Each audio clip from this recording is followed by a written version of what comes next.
За сайн байцгаана уу. Тэгэхээр Америкийн нэгдсэн улсад болоод байгаа тракны цаг үе мэдээллийн талаар хэдэн зүйл хэлэх гэсэн.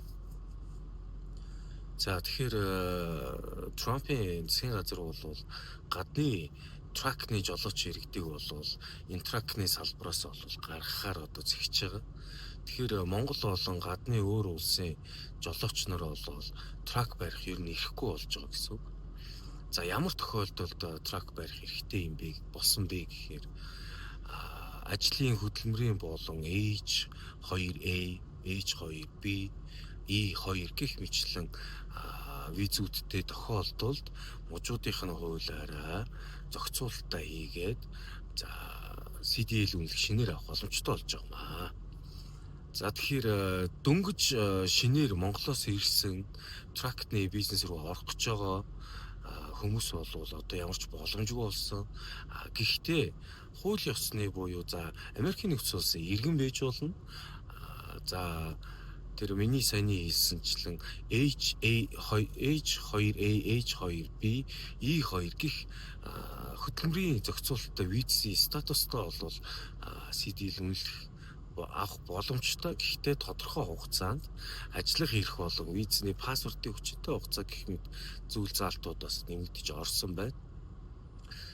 За шинээр орж тракны бизнест орохоор ирсэн Америкийн нэгдсэн улсад ирсэн ялангуяа одоо ажиллах эрхээ авах гад хүлээж байгаа одоо нөгөө цагаачлалт хүссэн гих мэт жолооч нар бол одоо ер нь баг боломжгүй болсон. Шинээр цагаачлалт хүсэж байгаа жолооч нар ч хүртэл ямар ч боломжгүй болсон. Тийм болохоор аль болох эртхэн одоо энд харлаж үлдэхгүй тулд буцаж их орондоо очих ч юм уу эсвэл өөр аливаа нэгэн бизнесийн эсвэл хөдөлмөрийн үйл ажиллагаа эрхлэх боломжтой Америкийн нэгдсэн улсад тэр зүйл рүүгээ одоо эртхэн шиг цаг хугацаагаа бодож хөдөлсөн дээр байх гэж бодож байна. За одоогийн яг тракнд явж байгаа манай монгол жолооч нар бол яг вэ гэхээр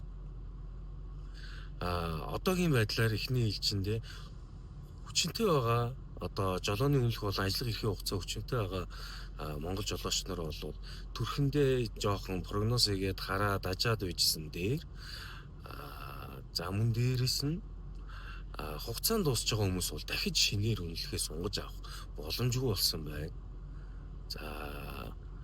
За одоо замд явж байгаа жолооч нар маань бол Америкийн нэгдсэн улсын Оклахома муж, Индиана муж болон зүүн иргэд рүү аль болох явахгүй байх хэрэгтэй.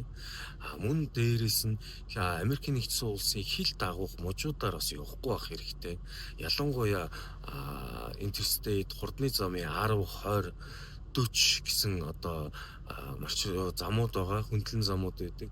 Тэр замуудаар бас аль болох явахгүй байх хэрэгтэй. Хэрвээ явах юм бол way station ялангуяа хаалттай үед ч юм уу те шөнө оройн цагаар явуул бас гайгүй байж магадгүй. Гэхдээ аль болох явахгүй байх хэрэгтэй, зорчихгүй байх хэрэгтэй тийш.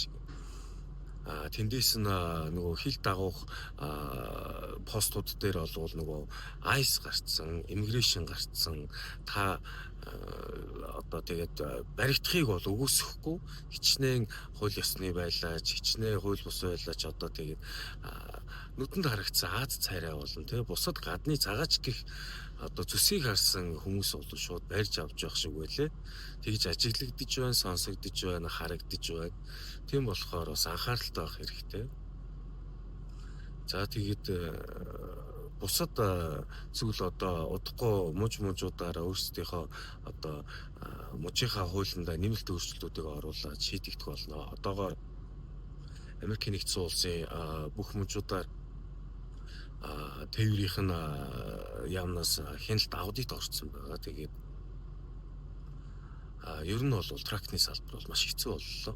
Тэгэхээр одоо байгаа хүмүүс маань бас тэгээд хэр оргийн хүний үгэнд итгэхгүйгээр хальт сонссон юмд итгэхгүйгээр аливаа нэгэн хачир зүйлд итгэхгүйгээр тэгээд аль болох өөрийнхоороо тэгээд тулт нь яваад үзэх хэрэгтэй гэж хэлмээр байна. Тэгэхээр та бүхэнд амжилт хүсье.